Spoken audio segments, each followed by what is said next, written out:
Inigo the Brave, a tale suitable for any gender and race at any time. One day, Inigo was walking through his spider farm, minding his own business, when he smelled something was wrong. His nose was the best in the land, so he followed it to a nearby cave where he found a beautiful woman of unspecified race, crying. "What's wrong?" said Inigo. "A smelly troll stole my sister," said the radiant woman. "Can you help me? Please bring her back." Inigo looked into the dark cave, then into the eyes of the woman. "If she's alive, I will save your sister," he said. "Thank you," wept the woman. She kissed him, and he entered the cave, bow in hand. He could smell ugly troll everywhere. He soon came to a fork in the tunnel. A little stream ran to the left, and a patch of glowing moss illuminated the way to the right.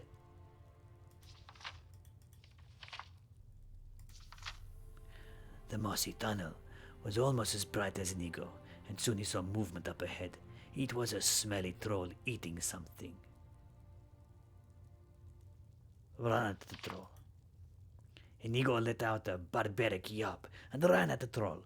The troll looked up from his meal, wet himself, then ran away, screaming like a little girl.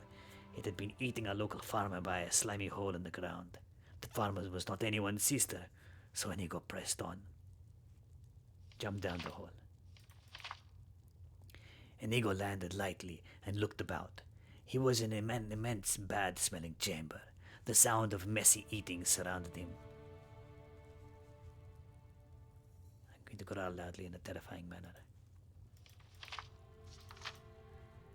Inigo puffed up his chest and let out one of his famous growls. The eating stopped in a hurry, and he saw many trolls run for a distant exit tunnel. A woman's voice echoed from the darkness ahead. "Stop running! Kill that attractive cat!" The trolls turned and faced Inigo. Aim an arrow at the woman's voice or kill the trolls. Kill the trolls, 19. Oh no. Even in the low-light conditions, Inigo was the greatest archer in the land. He killed 4 trolls, 5, 10, 16. His arms were a furious blur. More and more filthy trolls fell to his bow, but after 100, he began to tire. First, he lost his strength. Then, all his arrows. Then, his life. Oh dear.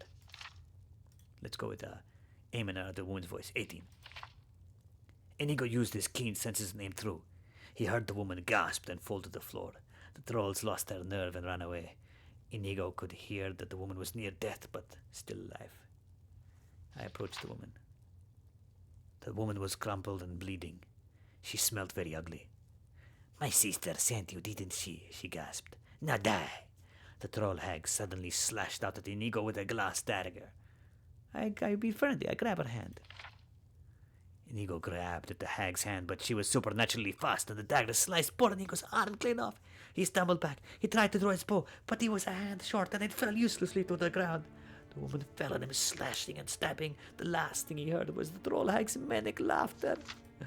Okay, let's go with put an arrow through her eye. In a textbook example of skill and grace, Inigo loosed an arrow into the woman's face. As she expired, her body thrashed and began to change. It grew thick fur and hard skin. Soon her corpse looked half troll, half ugly woman. Inigo covered his nose against its stench and left the cave. "Did you find my sister?" asked the pretty woman waiting outside. "Yes, I had to kill her.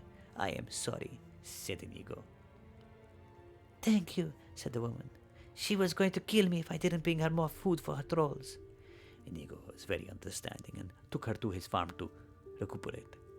It turned out that the woman liked playing with spiders as much as Inigo. They were married a month later and lived happily ever after.